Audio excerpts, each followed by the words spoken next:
Hey everyone, just got out of the movie Obsession. Got to see an early screening of it at Alamo Draft House over here in Austin. And cool thing was they had a live Q&A. The only issue is they had it at another Alamo. Besides that, it was cool to see the movie early. Was really looking forward to this movie, really looking forward to it. The trailer did a lot of justice, built a lot of hype. You know, it's a Blumhouse production. They know what they have on their hands. This is a very good movie. Just to come out of the gate, this is a very, very good movie. I'm a big horror movie fan. Hereditary is top 5 movie for me of all time. After, seeing Hokum, I think it was 2 weeks ago, a lot of movies are trying to emulate Hereditary, but they're not really getting it right. This does. It's not only emulating that, the art house kind of horror movie, it's just horror. It's a simple premise, and I think that's kind of what the bliss of this movie is it's a simple premise. You have a guy that likes a girl, he can't get the girl, he's too shy to get the girl. He makes a wish and it goes south. And so it's a very simple movie. You see how things play out. From the trailer, you know how things are gonna go in terms of, they show you this girl's obsessed, there's something came over her, kind of a possession. They don't go into too much depth on what's happening. It doesn't lay out all the rules of the world like how most stories do, or horror movies do. Most horror movies will show you, oh, I know what's going on. It's this witch from, 5 centuries ago that has died on this plantation, and it's like, I don't care. Like the beauty of horror is the unknown. This is something the director said, is I think he wrote it in mind with the audience knows what's happening, but the main character, Bear, he doesn't. What really is going on? Is it as simple as they let on in the movie? It's funny. Whenever I first saw the trailer for this, it reminded me of the Fairly Odd Parents. I don't know if y'all have seen that episode where I think he makes a wish, and I wonder if it was taken from that. I didn't stay for the Q&A because it turned out it was just a live stream from the other Alamo Theater. I wonder if the director got, his idea from that. Either way, he executed on it very well. It's a very simple, straightforward movie, and that's why it works. There's 2 main leads. I'm gonna butcher their names here. It's Indy Navarrete, who's the girl. Give her the Oscar. If we're giving Oscars out for horror movies, give Indy her Oscar now. Just write it in. It's over. And then her co-lead, Michael Johnson, he plays Bear. And I think the other thing that really works for this is, yes, there's a supernatural element to this movie. There are darker forces at play in this movie, but they don't tell you what they are. And they don't go into detail on that. You really just kind of try to figure things out as along the way, like Bear does. I'm gonna make a spoiler movie review for this. It should be out by now, but you don't know what's going on. It leaves you guessing. If you're a horror movie fanatic, if you like horror movies, if you've seen a lot of horror movies before, this is predictable in a lot of ways. You know how certain characters are going to meet their doom, if they'll meet their doom. When they are, how it's going to happen. That's my biggest gripe with the movie.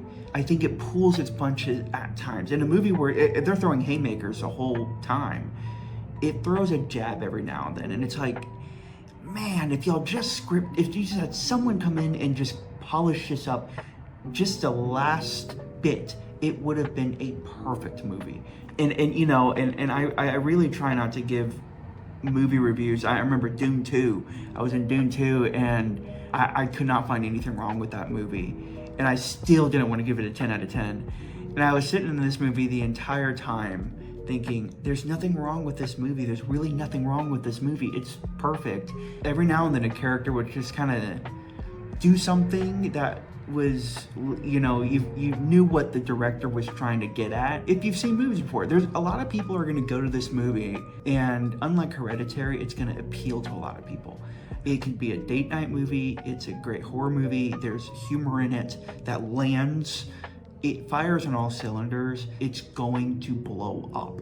Watch. I would be shocked if it had a mediocre box office run. I think another thing that was great with this movie is most of the cast was unknown. You know, most of the people I could list them off. The most known actor in this is Andy Richter, and he was on the Conan show. I like that you don't really know who these actors are, at least for now. A lot of them are going to blow up after this. The lighting was great in this. The music was great in this. And when I mean lighting, he had certain scenes where Indy was in a shadow somewhere. You could just, it was just creepy. There are about 2 or 3 scenes in this that are just outright terrifying because it's in a sense realistic. It's just this person is obsessed with you, and this is all the stuff they're gonna do. The only other issue I think with this movie is the escalation of that. Is the director saying he wanted to, after this person makes a wish, that bear makes a wish, he wanted, you know, everything to hit hard. He wanted the audience to see the effects of this wish in place immediately. I get that, but I also would have just liked to have seen, okay, the wish was that she's obsessed with him, she loves him. I would have liked to have seen how that played out into their everyday life a little more gradually before we get to the crazy stuff that happens in the movie, but we get into it. I mean, like I said, they throw haymakers here. I can't put this over The Shining. I can't put it over Hereditary, obviously. Probably my third favorite movie ever, horror movie ever. Third favorite horror movie ever. I'm gonna give this a 9 out of 10. Go check it out. If you love horror, you're going to love this movie.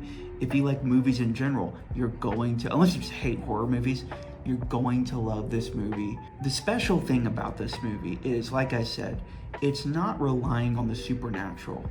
It's relying on the body horror. It's relying on the practical elements of someone being obsessed with you in a relationship, how scary that can be, the artificial ways that we meet now, the artificial relationships we're in, how it feels like cheating sometimes. There's a lot of depth here. There's a lot of ways that they layered this simple premise, and I think that's what makes it so special. But let me know what you think. If you've seen Obsession, is this one of your favorite movies? Let me know what your thoughts. 9 out of 10. Go see it in theaters whenever it comes out. Do not wait for streaming. See it in theaters whenever it releases. But until next time, bye y'all.